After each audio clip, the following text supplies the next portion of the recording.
I'm not in the custom of lying about anything lately. But okay, like that.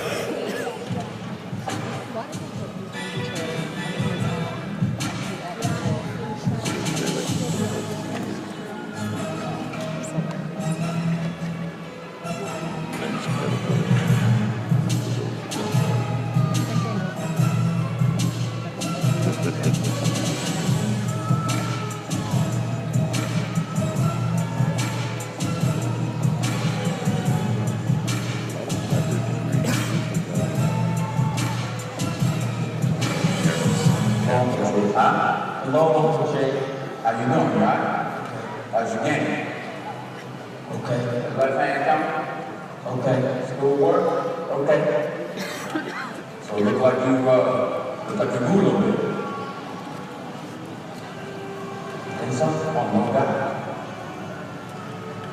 You ain't climbing, are You can climb, son. I know you do what? Couple 3 inches. you? Yo, for real?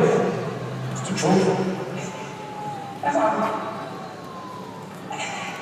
That's what I heard weeks.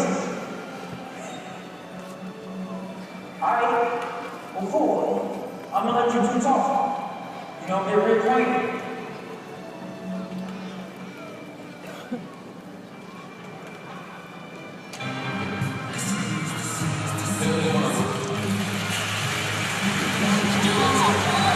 Hey, everybody.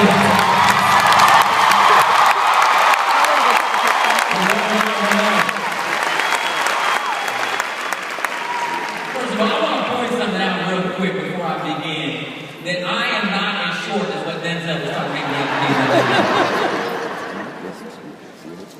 Now, it is an honor to the faculty, the administrators, the deans, to the friends and families, an honor to be been asked to be the commencement speaker today. But most importantly, to the class of 2013, I stand before you in salute of you and respect for what you've done to be here today.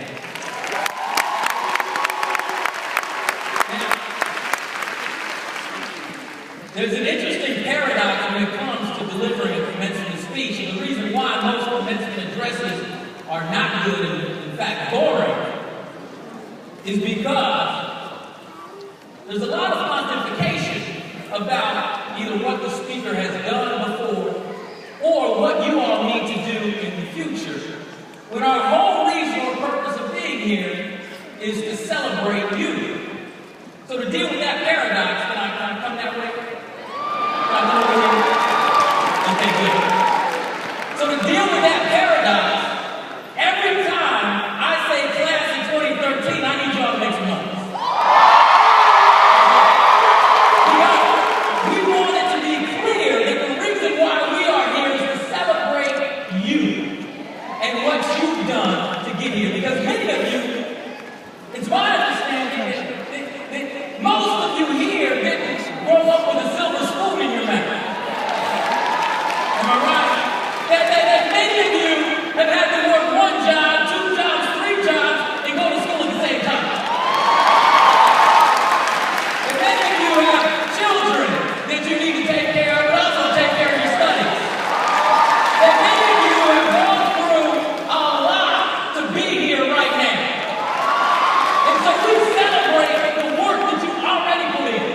But we also want to talk about your future and what you're going to do next. Because I would love for this day to represent for you all Yeah, take pictures of him. a rebirth, something that's new. As soon as those tassels move, as soon as you're handing that degree, what are you going to do? Where are you going to go? How big can you dream, and what are you going to do to fulfill those dreams? So as we think about that, this idea of the future, class of 2013, I now see why you have a degree, because you're quick learners. So, as we think about your future, I want to talk about it from the standpoint of one of my favorite quotes. It's a quote by Bobby Kennedy, and he said it about 50 years ago, and he spoke about the future, and it's kind of a long quote, so bear with me, but we're going to break it down. And it goes something like this: the future does not belong to those who are fearful of bold projects and new ideas. But rather the future belongs to those who can blend passion, reason, and courage into a personal commitment to the great ideas and enterprise of American society. Now, I'm going to break that down because I know it's a long quote. So first of all, and think about how this can apply to your own life. The future does not belong to those who are fearful. So if you know anything about my books that I've written, I always talk about fear. It's the number one thing that stops me. The number one thing that stops most of us from taking that action that we know we should take. Clearly, you all aren't fearful or you would be sitting here today. There has to be something in your intuition that says, Lord, I'm going to go to school, I'm going to get a degree.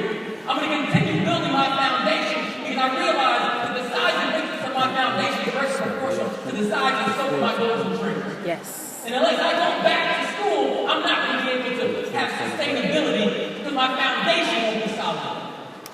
Reminds me of a story, my third day of class at Harper Law School. I was there studying, and I decided that I wanted to blow off some steam, so I decided to go to the gym to play some basketball. And, you know, they had a clip from that movie, BI Game, so if you know you saw that movie, you know I'm a really good basketball player. I don't know why that's fun.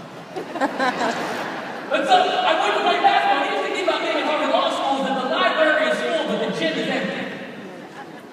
I was there by myself. I wasn't so fun to play by yourself, but just as I started walking through the door, in came this tall, skinny guy. His socks were pulled up a little too high.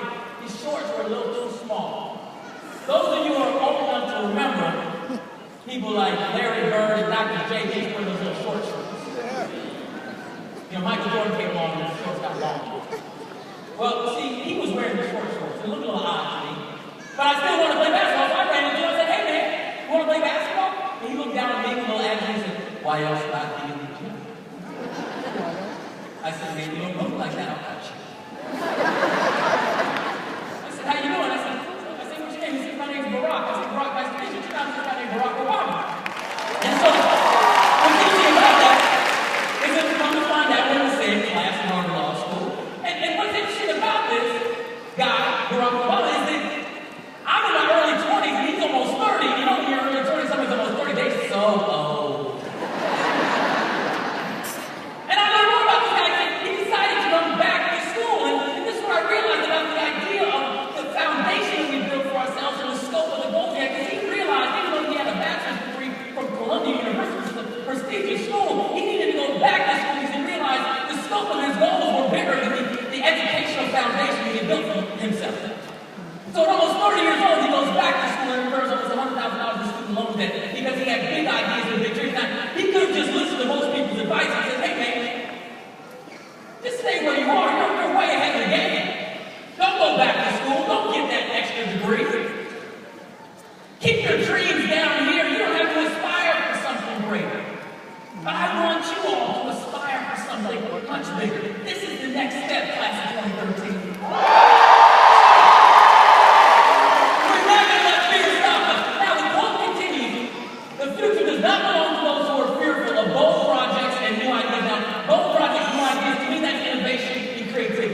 All that is. So whenever we have obstacles, whenever we have something that comes up, we have to be innovative thinkers and creative, either go around, go over, go through. That's how it's going to work, because trust, you will have obstacles. I'm sure that you've proven that you've already overcome them in many ways, but there will be new ones as you go through something bigger and better in this new chapter. So, the future does not belong to those who are afraid or fearful of bold projects and new ideas, but rather, the future belongs to those who can blend, and then he says 3 words. Now, passion to me just means energy. That's why I can get out here, I can run down the aisle. I have energy. Why? Because physics tells us you cannot move something in stasis without the application of energy. So we want to move our lives, we want to move our community, move our school. You have to apply energy. If you don't, nothing changes. Your life doesn't change, your family's life doesn't change, and you just replicate things. Generation after generation. It's sad when I hear about families that work with my foundation where they tell me that there's that old line from that song that, Papa was a Rolling Stone and all he left us was alone. I always thought that was alone, L-O-N-E, like, he left them alone. But it really is. But either way, the problem is, we have to stop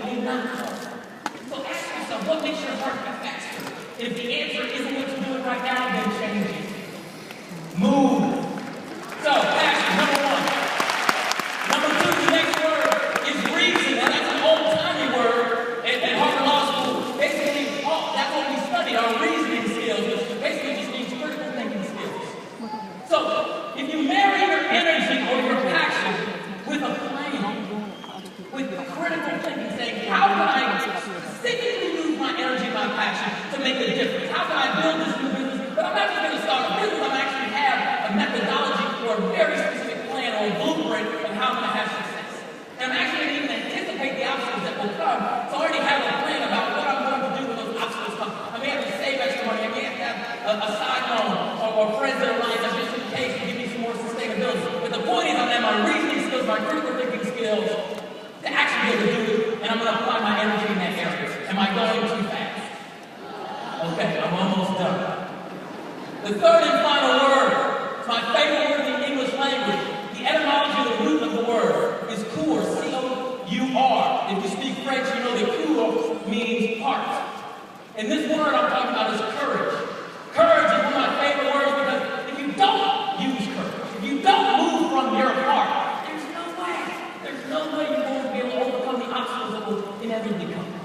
So marrying passion, which is energy, critical thinking skills, which is your mind, reasoning skills, and courage is the way that we can actually break through. The way that we will get through. The way that we will start this new chapter.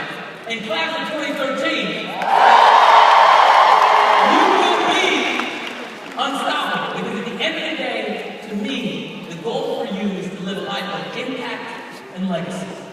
You can't have impact and you can't have legacy unless you really put your whole self into it. So please repeat after me. I will not allow fear to stop me from making the choices that I know I should make.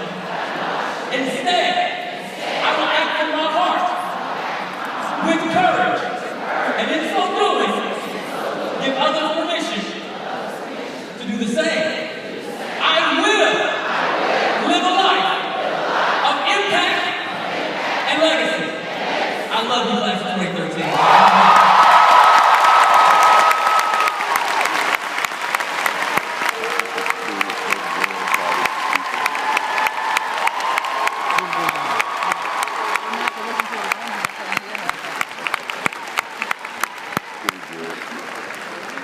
Jangan.